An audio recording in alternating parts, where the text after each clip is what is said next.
नमस्कार आदरणीय दर्शकवृन्द, कार्यक्रम इमेज संवादमा यहाँहरूलाई हार्दिक स्वागत छ। यति बेला नेपालभरका वकिलहरूलाई चुनाव लागेको छ।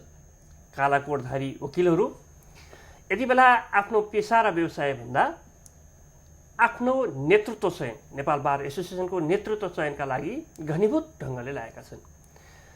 नेपाल बार एसोसिएसनको निर्वाचनको कुरा गर्दाखेरि यो प्रत्यक्ष निर्वाचित हुने संस्थामध्येको एक हो। सम्भवतः नेपालमा यो एउटा संस्था मात्रै होला प्रत्यक्ष निर्वाचित हुने, जसका सदस्यहरूले प्रत्यक्ष निर्वाचित गर्नेछन् आफ्नो नेतृत्व। र यसपटक पनि करिब 10,000 वकिलहरू आफ्नो नेता चुन्नका लागि परेका छन्। यही 20 गते नेपाल बार एसोसिएसनको नेतृत्वको चयन हुँदैछ। यसै सन्दर्भमा कुराकानी गर्नका लागि आज मैले स्टुडियोमा निम्ति आएको छु नेपाल बार एसोसिएसनका अध्यक्षका एकजना प्रत्याशी विजयकान्त मैनालीलाई। मैनाली सर, कार्यक्रममा स्वागत छ। धन्यवाद, नमस्कार। र यो कार्यक्रममा मलाई जुन अवसर दिनुभयो त्यसको लागि इमेज च्यानललाई धन्यवाद छ। के छ अहिलेसम्मको दौडा हेर्दाखेरि, तयारी हेर्दाखेरि कस्तो छ? हामी अहिले पूर्व मेचीदेखि पश्चिम महाकाली घुमेर काठमाडौँ आइपुगेका छौँ। अहिलेसम्मको तयारी हेर्दा हामीहरू विजय उन्मुख छौँ भन्ने कुरा मलाई लाग्दछ। हुन त तपाईँहरूको यसपटकको प्यानल पनि जोइन्ट छ होइन? 2-3वटा समूहहरू त्यहाँ हामी आबद्ध भएका विभिन्न पेसाका समूहका मित्रहरूलाई एक ठाउँमा राखेर एउटा जोइन्ट टिम बनाएका छौँ हामीले। तपाईँहरूको सिधा प्रतिस्पर्धा चाहिँ तपाईँको समूह र प्रजातान्त्रिक समूहको बिचमा हुनेछ, जसको नेतृत्व शेरबहादुर केसीले गरिरहेका छन्। हजुर, अरू पनि समूहहरू छन्, साथीहरू उठ्नु भएको छ, तर हामीहरूको प्रतिस्पर्धा उहाँहरूसँग होला भन्ने हामी आशा गर्छौँ। यो नेपाल बार एसोसिएसनको निर्वाचन हेर्दाखेरि चाहिँ सबै मतदाता होइन, तपाईँको सदस्य जो छन् सबैले भोट हाल्छन्। यसमा सबै मतदाताहरू सदस्यहरूले भोट त हाल्न पाउने नै हो, तर यसको निश्चित एउटा क्राइटेरिया राखेको छ। 2 वर्षसम्म लगातार बारको सदस्य नभइकन भोटर्स हुन नपाउने भावनाले अब 16,000 को लगभगमा कानुन व्यवसायहरू छौँ हामी, तर 9,520 मात्र हाम्रा भोटर्सहरू छ। भन्नाको मतलब कम्तीमा 2 वर्ष चाहिँ उसले आफ्नो संस्था नवीकरण गरेको हुनु पर्यो, कन्टिन्यू होइन, मतदाता हुनलाई। अब नयाँ जेनेरेसन आउँदाखेरि चाहिँ उनीहरूले केही समय कुर्नुपर्ने हुन्छ। अहिलेको करिब 10,000 9,520 जुन सदस्य सङ्ख्या छ तपाईँहरूको, त्यो हेर्दाखेरि चाहिँ कति प्रतिशत जति पुराना, कति जति नयाँ होलान् यो सङ्ख्यामा? अहिले प्रतिशतमा त यसै भन्न सकिन्न, त्यसको ठ्याक्कै हिसाब मैले राखेको छैन, तर नयाँ जेनेरेसन ठुलो सङ्ख्यामा छ। अहिले युवा पङ्क्ति ठुलो सङ्ख्यामा छ। लगभग 6,000 5,000देखि माथिको लाइसेन्स नम्बर भएका साथीहरू ठुलो सङ्ख्यामा हुनुहुन्छ। तपाईँहरूका मुद्दाहरू के छन् यसपटक? खास गरी हामीहरू कानुन व्यवसायीहरू सामाजिक अभियन्ता हौँ। हाम्रो एउटा एजेन्डा भनेको सामाजिक अभियन्ताको हैसियतले काम गर्नुपर्ने एउटा एजेन्डा छ। अर्को हाम्रो व्यावसायिकता हो, र तेस्रो कुरो हामी व्यावसायिक भएको हुनाले स्वतन्त्र न्यायपालिका, सक्षम न्यायपालिका योसँग हाम्रो सरकार बढिराख्दछ। मानवाधिकार हाम्रो अभिष्ट हो, विधिका शासन, यी विषयहरू हाम्रा एजेन्डाहरू पर्छन्। व्यावसायिकता र हाम्रो सामाजिक अभियन्ताको 2टा रोल चाहिँ कानुन व्यवसायको रहन्छ। यो चाहिँ तपाईँहरूको जुनसुकै समूह जितेर आए पनि यो मान्यता र यो आदर्श चाहिँ तपाईँहरूले बोक्नु नै हुन्छ। यो त हामी जसले जिते, चाहे तपाईँ जित्नुहोस् चाहे शेरबहादुर केसी जित्नु, होइन, हामी बोक्छौँ। यसमा यो त समूह जित्नु र हार्नुसँग यसको कुनै अर्थ रहँदैन। त्यस अलावा तपाईँहरूको समूहगत हिसाबले चुनावमा जानुभएका हुनाले केही यसको प्रोग्रामिङ र अरू केही थप एजेन्डाहरू चाहिँ नवीनता हुनसक्छ, तर सर्टेन मोटो जुन हाम्रो हो त्यो चाहिँ हाम्रो सबै समूहको एउटै नै हो। अब हामीहरूको यो समूहको फरक रहेको चिज के हो भन्दाखेरि हामीले पेसागत मर्यादा, पेसागत दक्षता र अबको जुन इमर्जिङ लयरहरू जेनेरेसन जुन आइरहेछन् ती जेनेरेसनको लागि अबको बार तयार गर्नुपर्ने एउटा ठुलो दायित्व रहेको छ। यो हाम्रो नाराको रूपमा हामीले ल्याएका छौँ। यो केही पृथक छ उहाँहरूको भन्दा। दोस्रो कुरो, हामी सामाजिक अभियन्ता भएको नाताले हामी राजनीति त गर्दैनौँ, पोलिटिक्समा हाम्रो इन्भल्भ हुँदैन। यद्यपि हाम्रा आस्थाहरू कहाँ कहाँ होलान्, कानुन व्यवसायका आफ्ना आस्था बोकेका छौँ। जब बारको झन्डा मुनि हामी आइपुग्छौँ, बार एसोसिएसनभित्र बस्छौँ, हामी एउटै झन्डा मुनि गोलबन्द हुन्छौँ। र यो समग्र मुलुकले को डेमोक्रेटिक प्रोसेसहरू सही ढङ्गले गयो कि गएन, यसलाई ट्र्याकमा ल्याउने पनि हामी सामाजिक अभियन्ताको हैसियतले हामीले हेर्छौँ। र टोटल पोलिटिक्सले निर्देशित गरेको, राज्यलाई जुन निर्देशित गरेको हुन्छ त्यसभित्रको इस्युजहरू, सामाजिक सरकारका इस्युजहरू, आर्थिक सामाजिक सांस्कृतिक पक्षहरू लगायतका मानवाधिकारका विषयहरू चाहिँ हामीहरूको सामाजिक अभियन्ताको हैसियतले हामीले काम गर्छौँ। एक हिसाबले हेर्ने हो भने एउटा ठुलो पढ्या लेखा जमात भएको बुद्धिजीवी जमात भएका नाताले मुलुक कसरी अगाडि बढिरहेको छ, राज्य सञ्चालन गर्नेहरूले मुलुकलाई कसरी ड्राइभ गरिरहेका छन्, नागरिकका न्यूनतम अधिकारहरू सुरक्षित भएको छ कि छैन, जनजीवनका सवालहरू के छन् भन्ने कुराको नजिकबाट निहाल्ने एउटा वाचडगको भूमिका पनि नेपाल बार एसोसिएसनले एकदम वाचडगको रूपमा हामी हेर्छौँ। किनभने हामीले त्यो सामाजिक अधिकार, ती अधिकारका पक्षमा कानुन व्यवस्था लडेका इतिहास पनि छन्। त्यो विषयमा हामीले लड्नै पर्छ र हामी हेर्छौँ पनि, र त्यस विषयमा हामी पहरेदारको काम पनि हामी गर्छौँ। त्यसकारण बारमा जुनसुकै पक्ष रहोस्, जुनसुकै सरकार मुलुकमा रहोस्, जुनसुकै पार्टीको हालिमहली रहोस् मुलुकमा, तर बारले मानवाधिकारका विषयमा, अधिकारका विषयमा, ती लडाइँहरूको विषयमा बार जहिले पनि पहरेदारको रूपमा रहन्छ र न्युट्रलिटी मेन्टेन गर्छ। नेपाल बारको इतिहास हेर्दाखेरि करिब 6 दशकभन्दा बढी यसको चाहिँ जुन यात्रा भएको छ, 2013 सालमा यसको स्थापना भएको इतिहासलाई हेर्ने हो भने नेपाल बार एसोसिएसनले नेपालको राजनीतिक इतिहासको कुरा गरौँ या नागरिक अधिकारको संरक्षणको सन्दर्भमा कुरा गरौँ, ऐन मौकामा महत्त्वपूर्ण भूमिकाहरू निर्वाह गरेको छ र एउटा टर्निङ पोइन्टमा आफ्नो भूमिकालाई उसले अदा गरेको देखिन्छ। त्यो हिसाबले हेर्ने हो भने तपाईहरू जो नेतृत्वका लागि अहिले प्रत्याशी हुनुहुन्छ, चाहे तपाईँ जित्नु होला या अर्को समूह शेरबहादुर केसी जित्नु होला या अरू दुईटा साथीहरू पनि हुनुहुन्छ, तर सिधा हिसाबले हेर्ने भने भोट ब्याङ्कका हिसाबले हेर्ने तपाईँहरू दुईजनाकै बिच प्रतिस्पर्धा हुने देखिन्छ। त्यो हिसाबले मात्रै मैले तपाईँहरू दुईजनाको नाम लिइरहेको छु। त्यसरी हेर्ने हो भने आजका दिनमा जुन नयाँ संविधान बनेको छ, संविधानका तमाम चुनौतीहरू हाम्रो अगाडि छन्, खास गरेर संहिताका सन्दर्भहरू छन्। यो चुनौतीलाई वहन गर्नका लागि तपाईँहरू एकजुट भएर एउटा सर्वसम्मत एउटा चाहिँ नेतृत्व दिन सक्यो भए राम्रो हुन्थ्यो कि? यो बडो राम्रो कुरा हो। एउटा टिम एकत्रित भएर एउटै टिम र 3 वर्ष बारको लागि काम गर्न सक्ने छानेर सबै कानुन व्यवसायहरूको साझा टिमको रूपमा आउन पाउने र आउन सके त बडो राम्रो हुन्थ्यो। तर त्यस्तो अवस्था रहेन र हामी एउटा डेमोक्रेटिक प्रोसेसमा छौँ। डेमोक्रेटिक प्रोसेसमा इलेक्सनहरू हुन्छन् र आफ्ना कुराहरू राखेर जनताको मत जितेर, साथीहरूको मत जितेर बारमा काम गर्ने अठोट लिएर गएको हुनाले त्यो पक्ष राम्रै हो। हुन सके त नहुँदाखेरि पनि हामीले संविधानका कार्यान्वयनका प्रक्रिया एउटा चुनौती छ अहिले। अर्को चुनौती भनेको यो संविधानलाई अपनत्व नमान्ने राजनीतिक दल, यो संविधानको प्रक्रियामै सामेल नहुने राजनीतिक दल समूहहरू यो संविधानप्रतिको अपनत्व जताइरहेका छैनन्।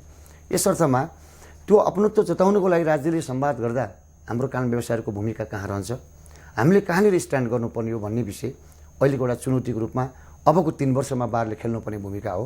यसको कार्यान्वयन पक्ष एउटा चुनौती छ र यसलाई असन्तुष्टि पक्षहरूले पनि यो संविधानलाई अपनत्व जनाएर हामी अब मुलुकको विकासको गतिमा हामी अगाडि लाग्छौँ भन्ने परिवेशमा त्यो ठाउँमा पुर्याउनको लागि नेपाल बार एसोसिएसनको महत्त्वपूर्ण भूमिका हुन्छ। यसमा हामी न्युट्रलिटी मेन्टेन गर्छौँ। कुनै दल विशेष, राज्य विशेष, व्यक्ति विशेष रहँदैन र दबाब पनि हामी सिर्जना गर्छौँ कि यो इस्युलाई कुनै न कुनै रूपमा सेटल होस् भन्ने हाम्रो समूहको एउटा लक्ष्य पनि छ। तपाईँले त्यसो भन्दै गर्दाखेरि तपाईँहरूमाथि एउटा आक्षेप नै छ। अहिलेको बार एसोसिएसनको चर्चा मैले सुनिरहेको छु कि तपाईँहरूको जुन खालको समीकरण बनेको छ अहिलेको, त्यो हिसाबले हेर्दाखेरि चाहिँ तपाईँहरूलाई सत्तारूढ समीकरण भन्दा रहेछन् हो? त्यस्तो होइन। अब खास गरिकन होइन, नेकपा एमाले निकट, एकीकृत माओवादी निकट, राप्रपा नेपाल निकट, कानुन व्यवसायीहरू एक ठाउँमा जमघट भएका नाताले चाहिँ त्यो खालको चाहिँ तपाईँहरूलाई अब त्यसलाई तपाईँ आरोप भन्नुहोस् या त्यो खालको चर्चा तपाईँहरूको चाहिँ उसमा बिचमा त्यो देखिया छ? अब आस्थाको हिसाबले कानुन व्यवसायका विभिन्न आस्थाहरू हुन्छन्। कहिले ती आस्थाहरू सबै एक ठाउँमा आइपुग्छन्, कहिले ती आस्थाहरू विभिन्न अन्य साथीहरूसँग एलायन्स भएर गएको हिस्ट्री हामीमा छ। प्रोग्राम र एजेन्डा बारभित्र मिल्यो भने साथीहरू एक ठाउँमा आउने वातावरण बन्छ।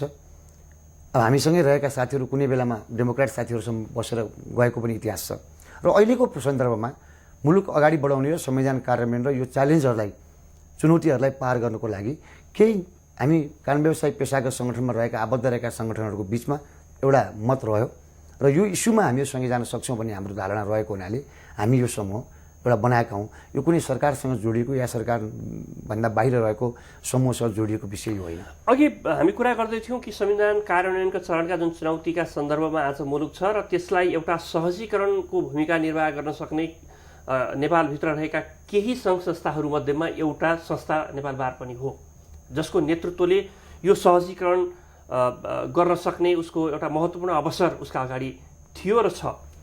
त्यो हिसाबले हेर्ने भने तपाईँहरूले देशव्यापी रूपमा दौडा पनि गर्नुभयो, प्रत्यक्ष निर्वाचित हुनुपर्ने कारणले, प्रत्यक्ष मत हाल्नुपर्ने कारणले प्रत्येक सदस्यलाई कन्भिन्स गर्नुपर्ने एउटा पाटो पनि छँदैछ। त्यो हिसाबले हेर्ने भने जुन क्षेत्रमा यो संविधानमाथिको एउटा प्रश्न उठेको छ, खास गरी तराई मधेस क्षेत्रको कुरा गर्दा त्यहाँका वकिल साथीहरूको भनाइ धारणा कस्तो पाउनुभयो? हामी जति पनि मधेस लगायतका विभिन्न पहाडी जिल्लाहरूमा हामी पुग्यौँ, सबैको संविधानप्रति र राज्यले अपनाउनु पर्ने जुन कार्यहरू थियो त्यो काम हुन नसकेको, मानव अधिकारका सवालमा बार बोल्न नसकेको र संविधानको अपनत्वमा बारले बोल्नुपर्ने गर्नुपर्ने त्यो बेला म स्ट्यान्ड लिनुपर्ने ठाउँमा बार उभिन नसकेको भन्ने साथीहरूको गुनासो छ। र हामीले के भन्यौँ भन्दाखेरि यी चुकेका कुराहरू, बारले गर्न नसकेका कुराहरू, फेरि इतिहास साक्षी छ हाम्रो, नेपाल बार एसोसिएसनले जहिले पनि अगुवा भूमिका खेलेको छ र चाहे 45 सालको राष्ट्रिय सम्मेलनमा बहुदलीयता अबको आवश्यकता हो भन्ने विषयमा हामीले प्रस्ताव पारित गर्नु, 60-63 लगायतका विभिन्न अवसरहरूमा नेपाल बारले डेमोक्रेटिक प्रोसेसलाई सही मानेमा ट्र्याकमा ल्याउनलाई खेलेको भूमिकाहरू भनौँ र अग्रजहरूले जुन बारलाई जुन ठाउँमा थियो त्यो ठाउँमा अहिले यो ठाउँसम्म पुर्याउनेमा ती उहाँहरू सबैको जुन भूमिका रह्यो।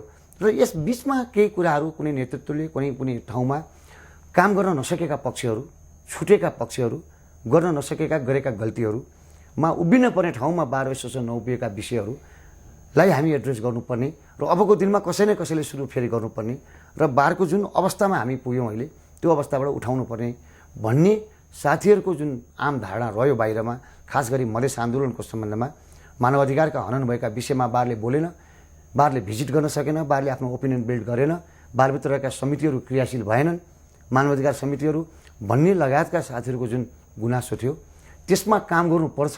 अब हाम्रो साझा जिम्मेवारी हो भन्ने कुरा उहाँहरूको र हामीहरूको बिचको मत मिलेको छ।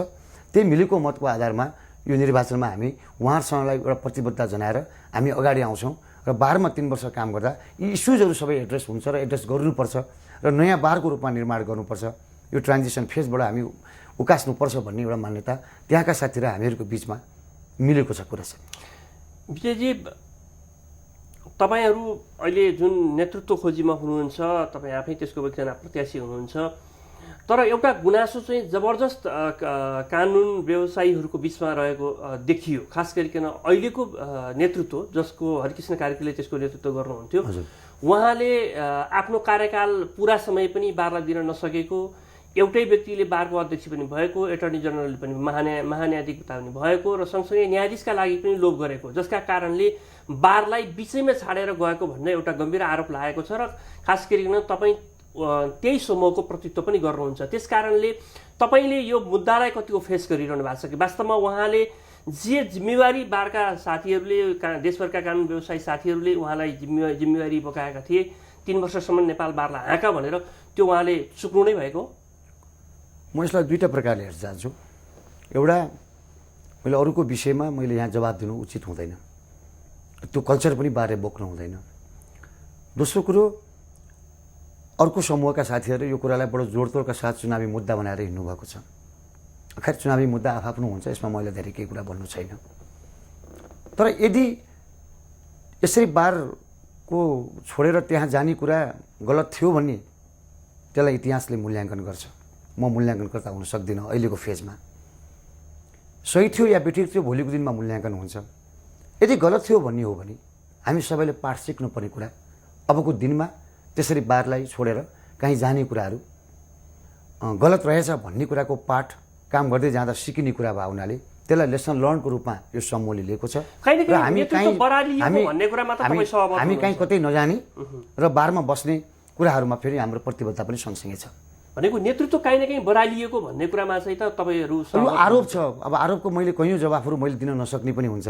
मलाई चाहिँ यसले इतिहासले मूल्याङ्कन गर्छ, यो ठिक थियो या बेठिक थियो, बारको नेतृत्व कहीँ जानु, बारमा रहँदा नहुँदै जानु पर्थ्यो या पर्थेन, जाँदाखेरि ठिक थियो मूल्याङ्कन गर्छ, जाँदाखेरि बेठिक थियो, हामी सबैले अबको दिनमा त्यसरी जानु हुँदैन भन्ने कुराको पाठ सिकेर अगाडि जाने नै हाम्रो परम्परा, बारको परम्परा हो। अब अर्को प्रश्नमा जाउँ, जहाँनेरि न्यायालय शुद्धिकरणका प्रश्नहरू छन्, न्यायालयभित्रका भ्रष्टाचारका कुराहरू स्वयं पटक पटक प्रधान न्यायाधीश बनेर नियुक्ति भएर गएका प्रधान न्यायाधीशहरूले व्यक्त गरेका अभिव्यक्तिहरू छन्। सँगसँगै बार र बेन्चको बिचको सम्बन्धमा आएका कतिपय अप्ठ्याराहरू छन्। र सँगसँगै नेपालको न्यायालयभित्रको न्याय दिने परिपाटी अत्यन्तै ढिलो भएको सन्दर्भ, त्यसलाई बार र बेन्चको बिचको सहजीकरणका माध्यमबाट मात्र त्यसलाई छिटो बनाउन सकिने अवस्था, यी दुई तीनवटा जुन प्रश्न आजका दिनमा अहम नेपालको न्यायालयका सन्दर्भमा बनेर उभिएका छन्, यसमा तपाईँहरूको भूमिका के हुनेछ? हामी स्वतन्त्र न्यायपालिका, निर्भीक न्यायपालिका, भ्रष्टाचार रहित न्यायपालिकाको परिकल्पना गर्छौँ। यो हामी कानुन व्यवसायको मोटो हो। यो कुनै अहिले चुनावको लागि बनाएको मुद्दा पनि होइन। यसमा गर्ने काम र प्रोग्रामिङ के हो, यो चुनावी मुद्दा हुनसक्छ। हामी निर्वाचनमा जाँदाखेरि भ्रष्टाचार रहित न्यायपालिकाको परिकल्पना गर्छौँ, विसङ्गति रहित हामी परिकल्पना गर्छौँ। तर तपाईँले ल्याउनु भएको मुद्दा के हो, इस्युज के हो र प्रोग्रामिङ के हो भन्ने कुराले यसलाई बढी अर्थ राख्दछ। यस अर्थमा हामीले दुईवटा कुरा हामीले हेरेका छौँ। पहिलो कुरो, हामी बार विभाजित रहेको अवस्था छ। अहिले बारभित्रको मत विभाजन छ। इतिहास साक्षी छ। जुन बेला बारले एकपल्ट आह्वान गर्दाखेरि कर्फ्यू तोडेर डेमोक्रेटिक प्रोसेसलाई अगाडि लानुपर्छ भनेर कानुन व्यवसायले कर्फ्यू तोडेर हिँडेको घटनामा बारको झन्डामुनि गोलबन्द भएका इतिहास पनि छन्। र अहिले साना साना इस्युदेखि ठुला ठुला इस्युसम्म बारले गरेका निर्णयहरू, बारभित्र गर्नुपर्ने कामहरूमा हामी कानुन व्यवसायको बिचमा मत विभाजन हुन थालेको सङ्केत देखा परेको छ। यो गलत कुरा र यो डरलाग्दो कुरा भन्ने मलाई लाग्छ। पहिलो काम हामीहरूको बिचमा भएको विभाजन बन्द गरेर युनिफाइड बारको रूपमा निर्माण गर्नुपर्ने। अपनत्वको बार सबैको बार हो। यो बारलाई हामीले बिगार्नु हुँदैन। यो बारलाई हामीले निर्माण गर्नुपर्छ। हामी सबको दायित्व हो र सबैको अपनत्व निर्माण हुने खालको बारको निर्माण गर्नुपर्ने एउटा चुनौती छ। मैले जोड्न कहाँ खोजेको हो भन्दाखेरि यो विषय लगेर जुडिसियरीसँग जोडिन्छ। हामी विभाजित हुँदाखेरि हामीले गर्न सक्ने कामहरू गर्न सक्दैनौँ। अदालतभित्रको, न्यायपालिकाभित्रको विसङ्गति हटाउनको लागि बार र बेन्चको बिचको सम्बन्ध बिग्रिनुको पछाडि हामी बिचको मतहरू विभाजन हुनु पनि एउटा कारण हो। त्यसकारण युनिफाइड बार बनाएर, दोस्रो कुरो त्यहाँभित्रको समस्याहरूमा बार र बेन्चको शिष्यको सम्बन्ध निर्माण पनि गर्ने, सुध्रेको सम्बन्धले बढी एक्सिभ गर्न सक्छ भन्ने हामीलाई विश्वास हो। र त्यो हुँदा पनि हाम्रो सम्बन्धहरू चिस्सिन छोडेन र हामीले गर्नुपर्ने कामहरू गर्न सकेनौँ भने यसका मेकानिजमहरू खोज्नुपर्छ। बार र बेन्चको बिचको मेकानिजम के हो त्यो खोज्नुपर्छ। र जुडिसियल करप्सन कन्ट्रोल एक्ट या जुडिसियल अहिले जुन काउन्सिल एक्ट जुन हामी कहाँ छ, न्याय परिषद ऐन, त्यसमा कहाँ कहाँ सुधार गर्नुपर्ने हो र नयाँ कानुनको निर्माण गर्नुपर्छ भने जुडिसियल करप्सन कन्ट्रोल एक्टको माध्यमबाट यो नियन्त्रणको पक्षमा हाम्रो समूह उभिएको छ र यसलाई उचित ढङ्गले लानुपर्छ र यो पहल गरियो भने मलाई लाग्छ यसका विसङ्गति, विकृति, यसभित्रको जुडिसियल एडमिनिस्ट्रेसन पनि प्रब्लम हो, सुनवाई पनि प्रब्लम हो हामीभित्र, लगायतका जुडिसियरीसँग जोडिएका र हामी उपेक्षित पनि भएका छौँ जुडिसियरीबाट। म यो कुरो यहाँबाट भन्न चाहन्छु, हामी बढी उपेक्षित पनि छौँ। हामी उपेक्षित हुनुपर्ने वर्ग न्यायपालिकामा होइन, तर किन उपेक्षित छौँ यसका कारण खोज्न जरुरी छ। बिरामी हुँदा, ज्वरो आउँदा कहिले कहिले कारण एकतिर हुन्छ, हामी औषधि अर्को खोज्ने आदतहरू छन्। ती चिजमा हाम्रो यदि आगामी दिनमा हाम्रो भूमिका रहन सक्यो, बार युनिफाइड बन्न सक्यो भने मलाई लाग्छ त्यसमा धेरै ठुलो काम गर्न सकिन्छ र मुलुकले सबैभन्दा बढी चासोको रूपमा लिएको जुन विषय हो त्यसमा काम गर्न सकिन्छ र एउटा स्वतन्त्र निर्भीक न्यायपालिका परिकल्पना गर्न सकिन्छ भन्ने लाग्दछ। तपाईँ लामो समय काम गरिरहनु भएको छ कानुन व्यवसायीका रूपमा। नेपालको न्याय प्रणाली कस्तो छ भन्ने कुरा पनि तपाईँले नजिकबाट निहाल्नु भएको छ। एउटा मानिस न्यायको लागि न्यायालयको ढोका चाहँदा चाहँदै उसको जीवन सकिएका थुप्रै दृष्टान्तहरू नेपालको न्यायपालिकासँग छ, न्याय प्रशासनसँग छ। सँगसँगै अर्को एउटा महत्त्वपूर्ण र डरलाग्दो विषय के बनेर आएको छ भने नेपालमा न्याय किन्नुपर्ने भयो भन्ने ठुलै गुनासो आम जनमानसमा भइरहेको छ र त्यो सन्दर्भमा काहीँ न काहीँ त्यो न्याय किन्नुपर्ने सन्दर्भ चाहिँ तपाईँहरूसँग पनि गएर जोडिन्छ, भनेको नेपालका वकिलहरूसँग पनि गएर जोडिन्छ।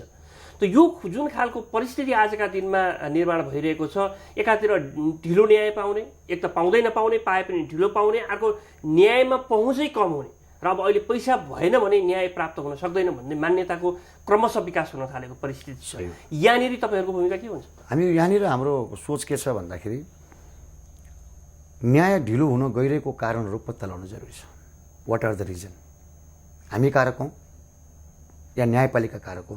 यसको जुडिसियल एडमिनिस्ट्रेसन र यसका प्रोसिड्युर जुन हामी प्रोसिड्युरल बेस्ड सिस्टममा हामी मुलुक चलेको हुनाले कार्यविधि हाम्रो समस्या हो।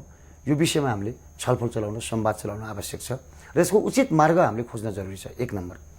दोस्रो कुरो, अदालतभित्र न्याय त छिटो हुन थाल्यो, पहुँच सर्वसाधारणको रहेन भने बारको एउटा मोटो हामीले कानुनी सहायताको माध्यमबाट पहुँच पुर्याउने र कानुनी सहायता अहिले राज्यको प्राथमिकताभित्र पर्दैन, यसलाई बजेटिङको व्यवस्थाहरू छैन। केन्द्रीय कानुनी सहायता र यसका अन्तर्गत रहेका जिल्ला कानुनी सहायता समितिहरू निष्क्रिय अवस्थामा रहेका छन्। बजेट त्यहाँ छैन, तलब त्यहाँ छैन र लाइब्रेरी त्यहाँ छैन।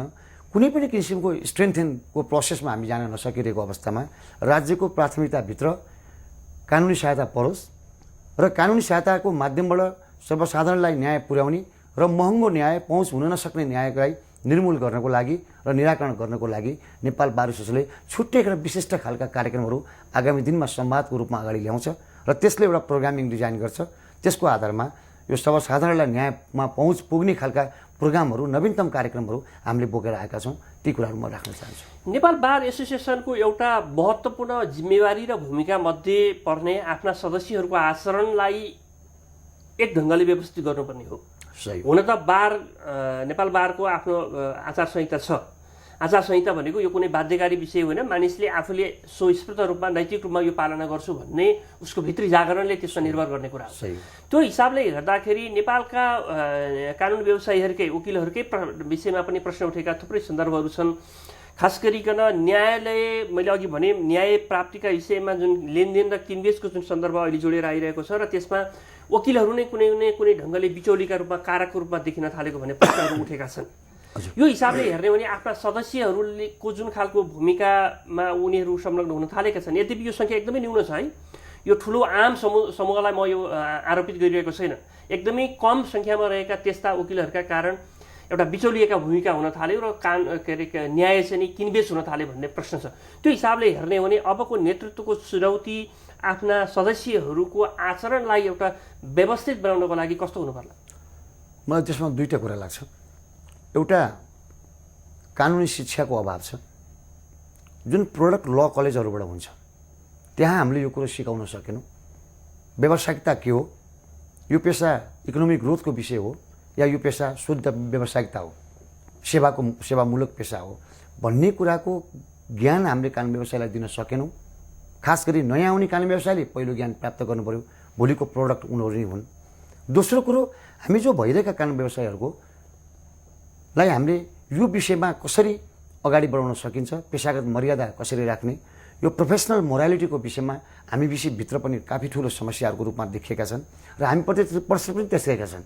त्यो प्रश्नहरू हामीप्रति आएका छन्। अहिले यसलाई कसरी म्यानेज गर्न सकिन्छ, यसका विधिहरू के हुन सक्छन्, हामीले दिमागमा राखेका छौँ। यो समूहले केही कुरा सोचेको छ। सायद हामीहरूको कोड अफ कन्डक्टमा सुधार ल्याउनु पर्नेछ, बार काउन्सिल एक्टमा समसामयिक सुधार ल्याउनु पर्नेछ। बार काउन्सिल जो हाम्रो कानुन व्यवसायलाई तालिम दिन्छ, लाइसेन्स दिन्छ र कारबाही पनि गर्छ, उसको एक्टिभेट हुनुपर्ने एउटा अर्को अवस्था पनि छ। र केही न केही नयाँ प्रोग्रामिङ ल्याएर प्रोफेसनल मोरालिटीको विषयमा यहाँले भन्नुभयो ठिकै हो, वास्तवमा त्यो सबैको आफ्नो कुरा हो। तर मिनिमम कुराहरू चाहिँ हामीले गर्न सक्यौँ भने मलाई लाग्छ हामीप्रति उठेको जुन प्रश्नहरू हो यो निराकरण गर्न सकिन्छ र बार एक ठाउँमा रहेर यो विषयमा एउटा मत बनाएर हामीले अगाडि बढ्यौँ भने मलाई लाग्छ यसका प्रोग्रामिङले यो कुरोको भोलिको दिनमा निराकरण गर्छ। अन्तमा विजयजी, नेपाल बारको एउटा गजबको इतिहास, त्यसलाई म सुनौलो इतिहासै भन्छु कि जोसुकै व्यक्ति त्यो नेतृत्वमा पुगोस्, नेतृत्वको चुनाव सकिएको भोलिपल्टदेखि नेपाल बारको सदस्य हौँ, त्यो छाताभित्र हामी छौँ र नेतृत्वले हामी सबैलाई त्यही ढङ्गले लिनुपर्छ र हामीले नेतृत्वलाई सघाउनुपर्छ भन्ने एउटा राम्रो इतिहास पनि छ। तपाईँले अघि भन्नुभयो केही समय यता यो परिस्थिति केही बिग्रेको छ, यसलाई फेरि सुधार्नुपर्ने छ। त्यो चाहे तपाईँ जित्नुहोस्, चाहे चाहिँ अर्को समूहले जितोस्, त्यो ढङ्गको एउटा एकता, नेपाल बारभित्रको एकतालाई कायम राख्ने सक्ने क्षमता अबको यो प्रतिस्पर्धापछि देखिन्छ? त्यो हुन्छ, त्यो हाम्रो परम्परा हो। यो निर्वाचनमा विजय प्राप्त गऱ्यौँ, यो 3 वर्षसम्म हामी काम गर्छौँ, अर्को समूहले हामीलाई सघाउँछ। अहिलेको विश्वास हामीभन्दा अरू कुनै समूहमा लाग्यो, त्यो समूहलाई हामी सघाउँछौँ। यो हाम्रो परम्परा हो र यो काम गर्न सकिन्छ। मैले अघि भने हामी भित्रको मत विभाजनलाई बन्द गरेर युनिफाइड बारको रूपमा हामीले लान सक्यौँ भने मलाई लाग्छ यसका जति पनि प्रोग्रामिङहरू छन्, हामीले गर्नुपर्ने कानुन व्यवसायको हक र हितको विषयमा जति पनि कामहरू गर्नुपर्ने छ, स्वतन्त्र न्यायपालिकाको विषयमा र मुलुकको संवैधानिक कार्यान्वयन र उठेको प्रश्नहरू, असन्तुष्टि पक्षहरूलाई एक ठाउँमा ल्याएर यसको एउटा मार्ग प्रशस्त गर्नुपर्ने काममा हामी सबैको साझा 16,000 कानुन व्यवसायी, हामी सबैको साझा दायित्व भएको हुनाले यसमा हामीभित्र कुनै समस्या आउँदैन। हस्, धन्यवाद। तपाईँहरूको लागि शुभकामना पनि दिन चाहन्छु। समय दिनुभयो, यहाँलाई हार्दिक धन्यवाद। Thank you sir. यो मौका बिहानको समयमा मलाई दिनुभयो, यसको लागि धन्यवाद। र सम्पूर्ण मतदाताहरूलाई, यो समूहलाई यो पटक काम गर्ने निश्चित एजेन्डाहरू प्रोफेसनल एजेन्डाहरू बोकेर आएका छौँ र प्रोफेसनल बार र नन प्रोफेसनल बारको रूपमा अब प्रोफेसनल बारको रूपमा निर्माण गर्ने र नन पोलिटिकल बार खडा गर्नुपर्ने एउटा नयाँ दायित्व सिर्जना भएको हुनाले केही नवीनतम प्रोग्रामहरू लिएर आएको समूहलाई विजय गराइदिनुहोस् भन्नको लागि म यही टेलिभिजनको मार्फतबाट यहाँ सम्पूर्ण मित्रहरूलाई, साथीहरूलाई, अग्रजहरूलाई म हार्दिक अनुरोध गर्न चाहन्छु। धन्यवाद यहाँलाई।